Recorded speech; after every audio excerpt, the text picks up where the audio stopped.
I see a very gentle, soft man. I see, a man who has a heart for God and a heart for souls, who loves people genuinely, who wants to see people come to Christ, and who's not about the hype, not about the flair, not about the music, but about really just seeing people truly receive Jesus as their Lord and Savior. Pontus has already, expanded. He's doing his thing. I just see him doing everything that he's doing currently on a bigger scale. I just see God just maximizing his ministry, opening doors that may have been closed before. And as churches actually rearrange their priorities and understand, hey, we're not reaching that people group that we need to reach in our community, they're going to welcome in a guy like Pontus back to say, well, hey, look, before we have shut our doors, but we understand that we're not getting the job done and we need someone who people can relate to. I really saw that people were so excited, people were just overjoyed.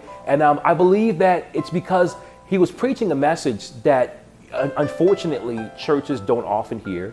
On that common ground, we try to make sure that we preach grace and that God will meet you where you're at. We have people who are struggling with addiction, who are struggling with all sort of things, so it's really well received, when he comes through and says, look, Jesus loves you. It's as simple as that. Jesus truly loves you. He loves me, he redeemed me, and he can redeem you too. And so I believe that joy was evident because they knew his heart, they knew his ministry, and they knew that he's just a real guy who loves Jesus and who wants for everyone to receive the love he has. No, honestly, my first impression was, even though he was all looking like a rough and tough biker dude and a guitar player, that he was actually a humble guy and that he was genuine.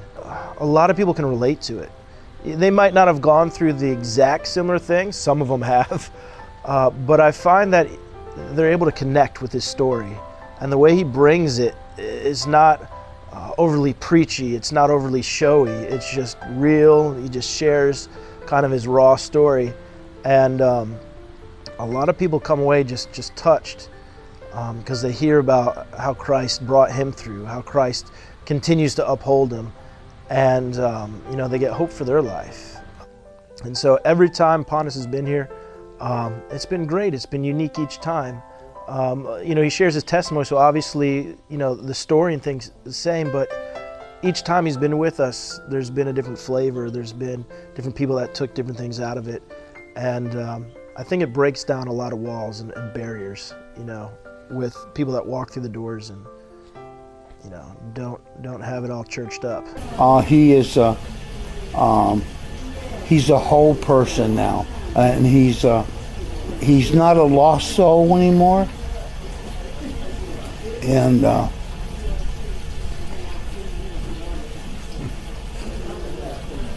I wish him all good things always. He's another one that was worth saving. We all have, it's all in how we deal.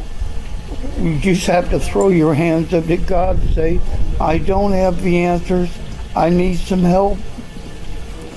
And the Almighty will never turn his back on you.